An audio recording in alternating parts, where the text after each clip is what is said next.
keep writing your comments and questions on it, and we'll be happy to answer them. So let's move on to our next speaker for today, Dr. Yuchi Chen.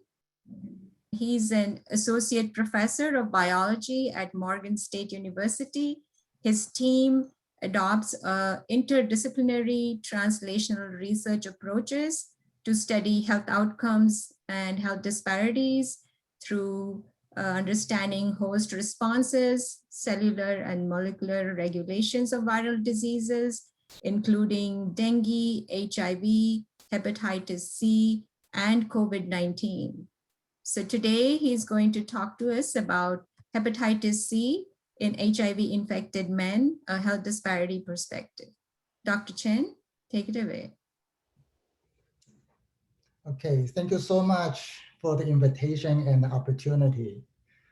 So today I'm going to share with the community about our research on hepatitis C in HIV-infected men in a health disparities perspective. Next slide. So HIV and HCV are the infectious diseases with the most serious health disparities, and the co-infections of HIV and HCV are common. And HIV co-infections can actually worsen the HCV liver diseases. However, HIV is more likely to be transmitted through high-risk sexual practices. On the other hand, HCV is more likely to transmit by blood, especially through injection drug use. And also HIV and HCV have different emerging epidemics.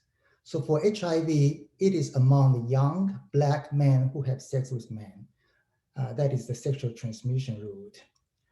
However, for HCV, it is among the suburban and rural young white persons with injection drug use, as well as in the urban settings of men who have sex with men who are either HIV positive or who use PrEP. So what about the emerging epidemic of HCV and HIV co-infection? So that's the topic for study. Next. So HIV is highly epidemic in Baltimore and Maryland, and is disproportionately affecting African Americans. So among the HIV infected people, either incident infections or prevalent infections, there are more than 70% are African Americans. And Dr. Chen, can you speak a little louder? I'm hearing there's some issue with your microphone. Okay. So 1/3 of the HIV infected people in Baltimore area are gay people. And MSM in all new HIV cases increased from 25% in 2005 to 60% in 2012. So what about the HCV epidemic among the people living with HIV in Baltimore? So this is an open question for study. To answer these questions, we designed a retrospective study using a cohort of 2004 HIV-infected men engaged in HIV care in urban, suburban Baltimore and rural Eastern Shore of Maryland. Next slide. So this is a diverse study populations. The majority of the patients are African Americans, 71%. And also most of them had disadvantaged social determinants of health, including lower level of education and unemployment. And many of them have recently diagnosed HIV. And as you can see, the risk behaviors, the majority of them are MSM, 62%, and 20% of them have injection drug use. Next slide. So then we study the prevalence of HCV in these populations using anti-HCV as the marker for ever or recent or current HCV infection. And the overall prevalence is 24%. And the HCV prevalence is higher among the older people and higher among African Americans, and also among the people with injection drug use. And also for the prevalence is higher among those with lower educational attainment or those who were unemployed. and or who have ever exposed to HBV. So all these factors, except employment, are all independent predictors for prevalent HCV. And next slide. So then we look at the temporal trends in HCV prevalence. So we found that the overall anti-HCV prevalence decreased over time from 38% to 24% in these populations. And this is especially the case for those people with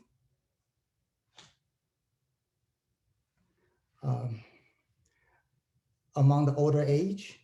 And as you can see in the right-hand side, so there is emergent epidemic of, I think there's a problem with the slides. Can you show the next slide, please?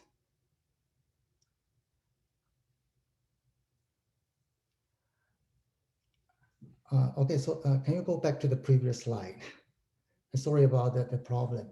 So, so overall prevalence decreased in these populations, especially among older patients. However, the HCV prevalence remained unabated among the younger HIV-infected men. Next slide. And you can see the HCV prevalence remained high, about 85% of the men who had injection drug use. And you can see a very striking emerging HCV epidemic among the younger HIV-infected men who use injection drug. However, the slide should be showing that the HCV epidemic remained unabated also among the younger HIV-infected men who have sex with men. Next slide. And then next we look at the trends about racial disparities in HCV prevalence among these HIV-infected men. And we found decreasing racial disparities in HCV prevalence over time. So you can see a remarkable reduction in HCV prevalence among the Blacks, almost 20% reduction. However, the HCV prevalence remained pretty constant among the whites and non-Black race. And for the different age groups, you can see there's a dramatic reductions in HCV prevalence among the Black from the older age to the younger age. However, the HCV prevalence remained pretty constant, pretty stable in different age groups among the non-Blacks. So there's no racial disparities among the younger men when it comes to the racial groups. Next slide. So we want to know whether the decreasing prevalence of HCV is related to the reduction in risk behaviors, and this is indeed the case. So we found that the decreasing racial disparities in IDU prevalence over time, and this reduction is more striking among the Blacks. So there is almost 20% reductions among the Blacks in terms of IDU prevalence. And more strikingly, there is a remarkable reductions in IDU prevalence among the Blacks from the older age group to younger age group. However, this trend was not observed among the non-Blacks. So you can see that among the whites, the prevalence of IDU is actually increased a little bit among the younger group. So in this case, we found that a huge racial disparities in older age group between Black and white. However, the IDU prevalence is even higher among the whites in the younger age groups. Next slide. So we found that there is increasing proportions of Black men achieving higher level of educational attainment. And this indicate that educational attainment may be important social determinants for reduction in risk behavior and the subsequent HCV acquisition. And next slide. And so we also find that among the HIV-infected men who use injection drugs, the percentage of white people increased dramatically among the young age groups. And this is especially the case in the rural areas. So our data indicate there is an emerging epidemic of injection drug use and subsequent HCV acquisition among young white men living with HIV, especially in the rural areas. And I think this observation has been observed in other parts of the United States as well. Next slide. So when we look at the independent risk factors predicting HCV acquisitions, we found that the risk factors predicting HCV infections among the older ages were no longer predictive for the younger people. So that means there is a shift in the risk factors for HCV acquisitions from older to younger generations. And when we look at the different racial groups, we find that, as we mentioned before, the younger age and higher level of education help to reduce the HCV prevalence among the Blacks. However, these risk factors are not predictive for the whites. So the different racial groups have different risk factors for predicting HCV acquisition. Next slide. So when we stratify, when we analyze the risk factors by stratifying by different risk behaviors, such as IDU versus non-IDU or MSM versus non-MSM, we found that there's almost entirely non-overlapping risk factors for different risk groups. So that means the risk factors that we identified by analyzing overall cohort may not be used accurately to predict the HCV infections in different risk groups. So it is important to identify group-specific risk factors for HCV acquisition.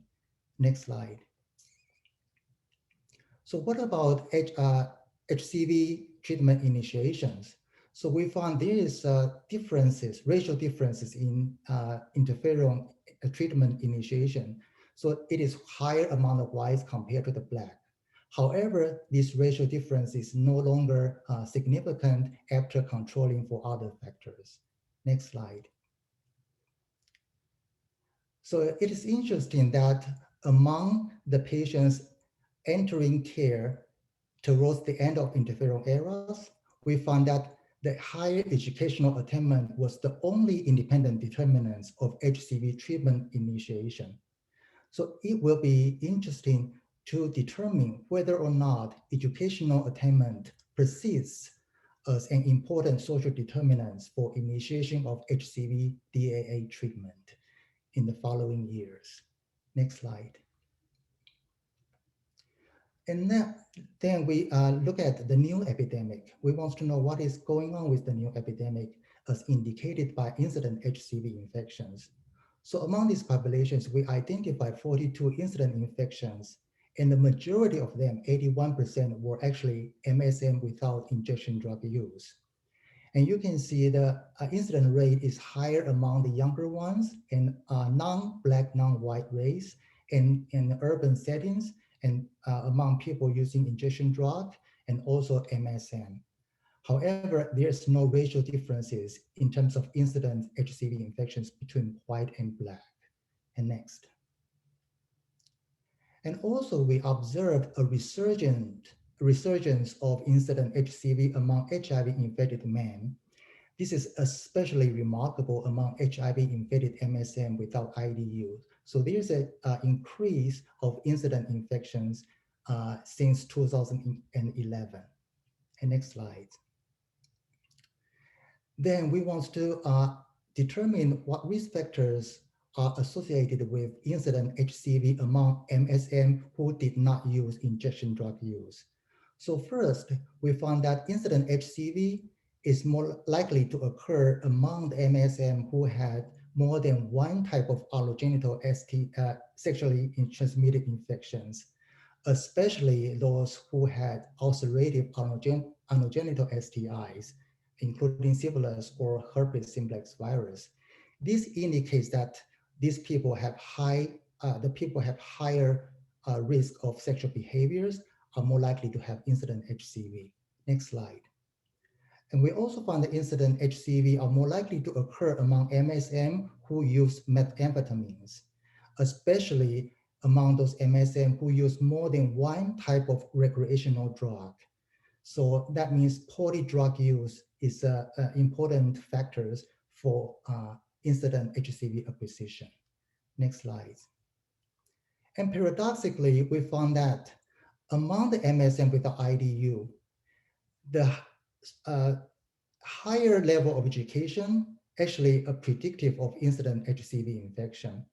And also compared to the unemployed MSM, those MSM with employment are actually at higher risk of incident HCV infection. And next slide.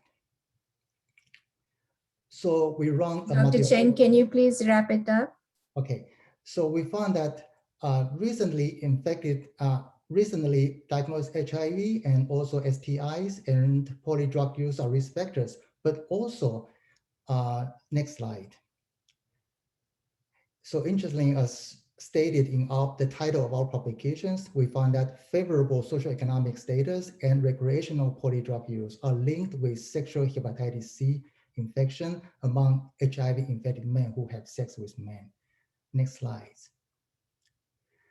So the data from our cohort show that the health disparities in HCV/HIV co-infections are complex and can be paradoxical and constantly evolving. So one factor can actually have opposing effect depending on which health outcomes are being measured. And that means tailored public health strategies are needed to achieve HCV eliminations in different populations. Next slide. So our ongoing studies use a community-based prospective study cohort of more than 5,000 HIV patients or PrEP users in urban Baltimore and rural Maryland. So our ultimate goal is to demonstrate the feasibility of achieving HCV elimination in this population through linkage of HIV care and prevention to HCV detection and treatment, and eventually HCV elimination. Next slide. I want to thank NIMHD for funding support and my external collaborators, Dr. Theo, Dr. Cox, Dr. Weiberg, and Dr. Roos for their help. Thank you so much.